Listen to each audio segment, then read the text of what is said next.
नमस्कार दोस्तों, मेरा नाम है doctor Ashutosh Tripathi. I am a physician and I am also a co-founder of Remesis, India's most innovative platform for online consultation. दोस्तों, मैं एक बार फिर आप लोगों का स्वागत करता हूं अपने यूट्यूब चैनल आयुष्मान भव में।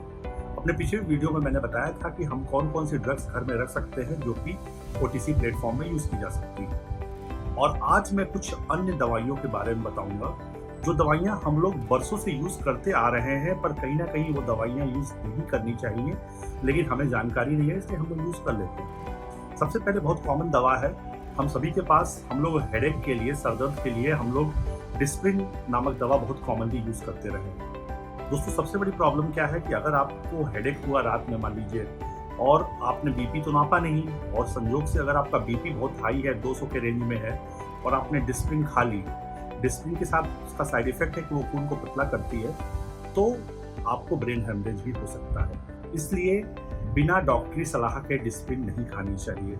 इनफैक्ट आज के समय पे हम लोग डिस्प्रिन सिर्फ और सिर्फ हार्ट डिजीजेस में ही यूज़ करते हैं। यूजुअली पेन किलर के रूप में डिस्प्रिन का यूज़ अब बहुत कम होता है। इसी तरह से मैं दूसरी एक बहुत कॉमन दवा का नाम बताऊंगा।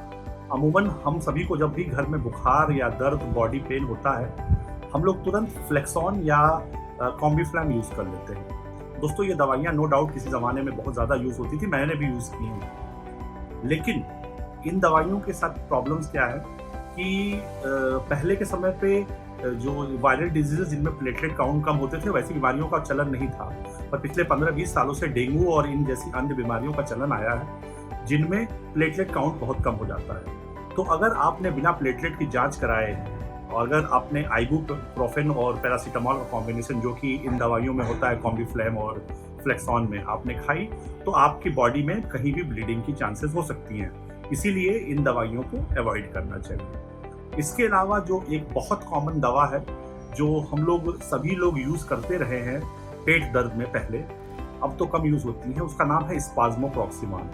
दोस्तों, ये दवा जो है अक्सर लोग पेट दर्द में पहले खाया करते थे। इस दवा के साथ सबसे बड़ा साइड इफेक्ट है कि इसका एब्यूज पोटेंशियल है, यानी कि इसकी लत पड़ जाती है लोगों को और ये हैबिचुएट हो जाते हैं और लोग इसको एज ए नशा के रूप में यूज़ करने लगते हैं। और आखिरी में मैं एक दवा का नाम लेना चाहूँगा। एक ग्रुप है, सभी लोग जानते हैं, जिसकी काफ़ी चर्चा भी हुई कोरोना टाइम में, वो है स्टेरॉइड्स।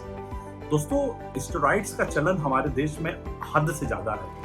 इनफैक्ट कई क्वालिफाइड डॉक्टर्स ही बहुत ज़्यादा यूज़ करते हैं इसको। मैं पर्सनली बहुत ज़्यादा फेवर में नहीं रहता हूँ स्टेरॉइड्स के यूज़ को, लेकिन क्योंकि हमारे देश में क्वैक्स वगैरह लोग बहुत ज़्यादा हैं और उन लोगों को क्विक रिलीफ देना होता है, इसीलिए स्टेरॉइड्स का चलन बहुत ज़्यादा हो गया।